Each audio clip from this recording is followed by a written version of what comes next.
There were many reasons that Europeans might have ignored any plea for help from Byzantium. For one thing, their cultural heritage, as well as their Christianity, was Roman, while the Byzantines were Greeks, whose lifestyle seemed decadent to Europeans, and whose Orthodox Christianity held Latin Catholicism in contempt, often persecuting its priests and practitioners.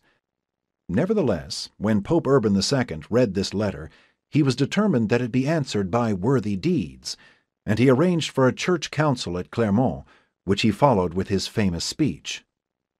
Speaking in French, the Pope began by graphically detailing the torture, rape, and murder of Christian pilgrims and the defilement of churches and holy places committed by the Turks. He called them Persians. They destroy the altars after having defiled them with their uncleanness. They circumcise the Christians, and the blood of the circumcision they either pour on the altars or pour into the vases of the baptismal font. When they wish to torture people by a base death, they perforate their navels, and dragging forth the extremity of the intestines, bind it to a stake.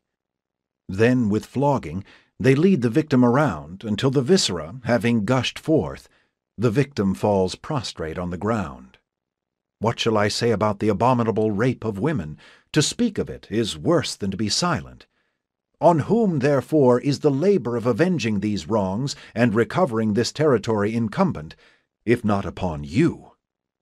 At this point, Pope Urban raised a second issue to which he and his illustrious predecessor Gregory VII had devoted years of effort: the chronic warfare of medieval times. The popes had been attempting to achieve a truce of God among the feudal nobility, many of whom seemed inclined to make war, even on their friends, just for the sake of a good fight. After all, it was what they had trained to do every day since early childhood. Here was their chance.